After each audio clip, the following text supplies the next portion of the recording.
All right, moving along.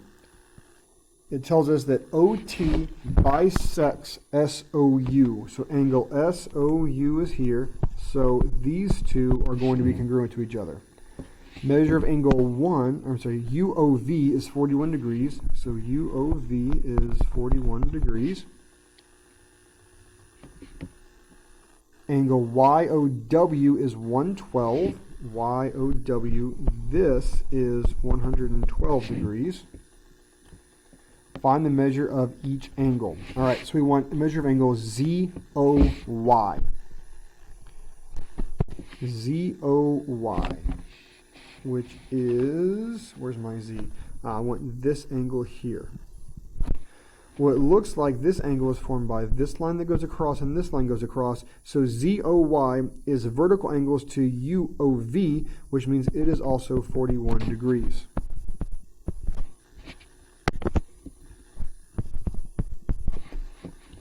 Make that line a little bit smaller.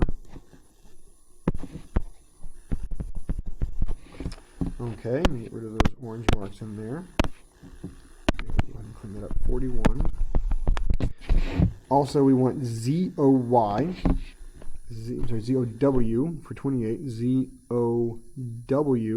Well, if this is 41 and this is 112, then ZOW has got to be 41 plus 112 degrees, which equals 153 degrees.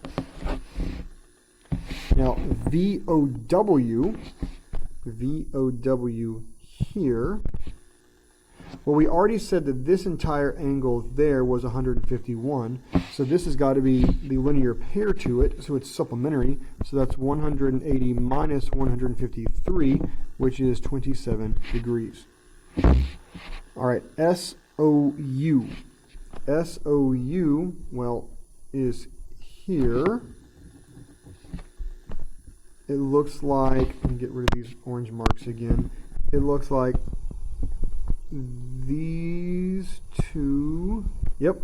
So my green angle that I've marked is 112. This here is also 112, but since it's bisected, then each of these has got to be 112 divided by 2, which is, well, actually take it back. SOU is the full thing. I'm sorry, 112 degrees. Now, TOU is where I've got to divide that in 2, which is going to come out to be 56 degrees.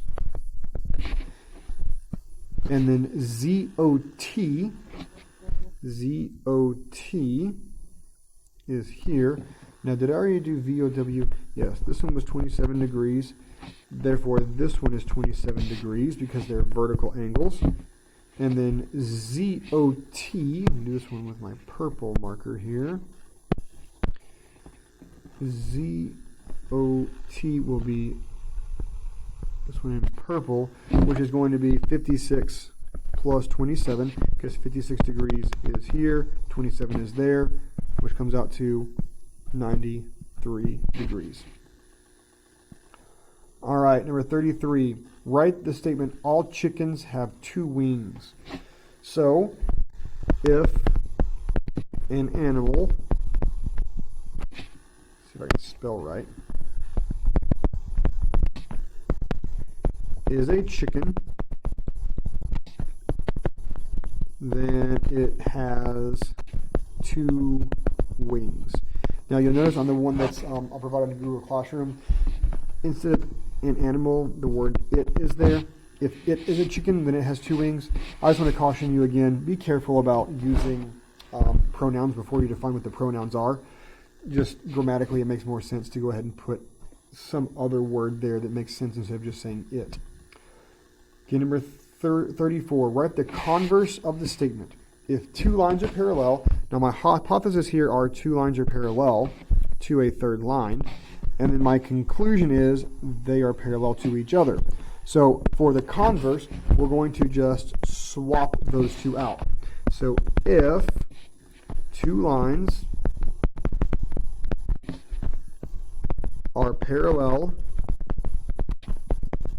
to each other, then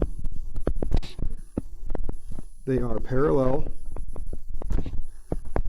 to a third line. And once again, we're not evaluating truth here, we're just writing them out. Okay, 35 through 40, we're just identifying the postulate, proof, property, theorem, definition, etc. that proves those two. So if midpoint of x is the midpoint of segment ZW, then ZX equals XW. Looks like we've got ZW, X is the midpoint. Those two are equal to each other. Now that is going to be one of two things. You could use the midpoint theorem, or you could also use the definition of the word midpoint. Either one will get you to the idea that those two are equal to each other. If AB is equal to CD, then CD is equal to AB. Notice all we're doing is swapping those around. That is the symmetric property of equality. Okay, if PQ equals RS, then PQ plus AB equals RS plus AB. Notice the only change here is that we've added in this plus AB on those. That is the addition property. And we're technically it's addition property of equality, but we're not worrying about writing that second part. Okay, if AB is congruent to CD and CD is congruent to EF, notice that CD is there on both of these, and we're jumping straight from AB congruent to EF for this piece.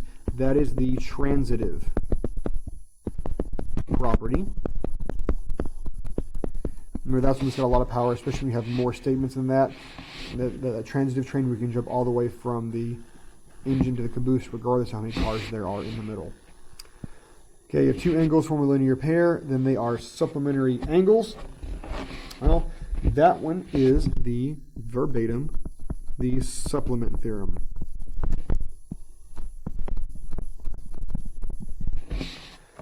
All right, if angle A is measure of angle A is equal to measure of angle B, then angle A is congruent to angle B.